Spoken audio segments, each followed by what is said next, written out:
السلام عليكم ورحمة الله وبركاته. كسو دوادا عروسة بلا مر لبادي مر سدحادبا maanta waxaa ka idinku soo bandhigaya waxa weeyaan Moroccan red clay waxa weeyaan waa diin maghribi casaan ah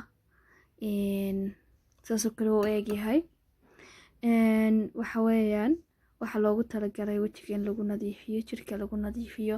khaldaadka wajiga lagu darsanayo in maxayda lagu dhex daro imka dad wajiga waxyaabo aad isugu dhex darsatay yogurt iyo aad waxyaabo alaabo kala dabiici aad isku dhex darsatay waad ku dhex dari kartaa keligii baad isticmaali kartaa casaanka weeyaan jirka alaabaha jirka aad isku dhex darsanaysid waad ku dhex dari kartaa iskaraabkaaga aad ku dhex dari kartaa yani waxyaabo badan baa loo isticmaalaa waxyaabo ka faa'iideeyay haddaan idiin sheego waxa weeyaan waa nadiifiye waxa weeyaan waa wax dabiici ah horta ku nadiifinaya jirkaaga ka qaadayo madmadowga hadhka waxyaabahaas oo dhan ka biinaya weeyaan haddii aad dufan leedahay dufanku ka biinaya maasha Allah weeyaan dad badan oo isticmaala faa'iido badan ka dareema weeyaan waa xaaje dabiici boqolkiiba boqol wax dabiici weeyaan maasha Allah faa'iido badan ayaad ka heli doontaan waxaad ka helaysaan inta Hargeysa joogtaan sheegaya waxaad ka helaysaan asli minis marka hal dollar baad ka soo shubanaysaa uma baahnid in lacagta dhammaystiran soo iibsatid way lacagta dhammaystiran waxa laga yaabaa meelaha $10 in laga qaado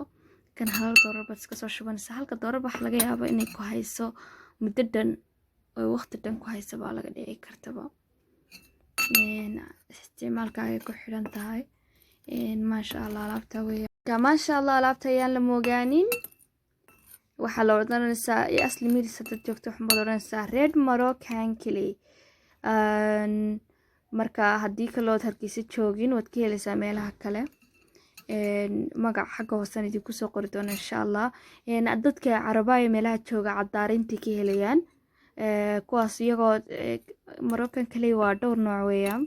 marka nooc kasta heshaabo uu fiican yahay imka noocan faa'iidooyinkiisa idiin soo dhigay marka maasha Allah weeyaan ka faa'iideysta baad leeyahay dhamaantiinba European bad ku qooshanaysaa European bad ku qooshato wajigaaga marinaysaa maasha Allah waka soo jilicsan bad iska isticmaalaysaa kadibna marsanaysaa wajigaaga maasha Allah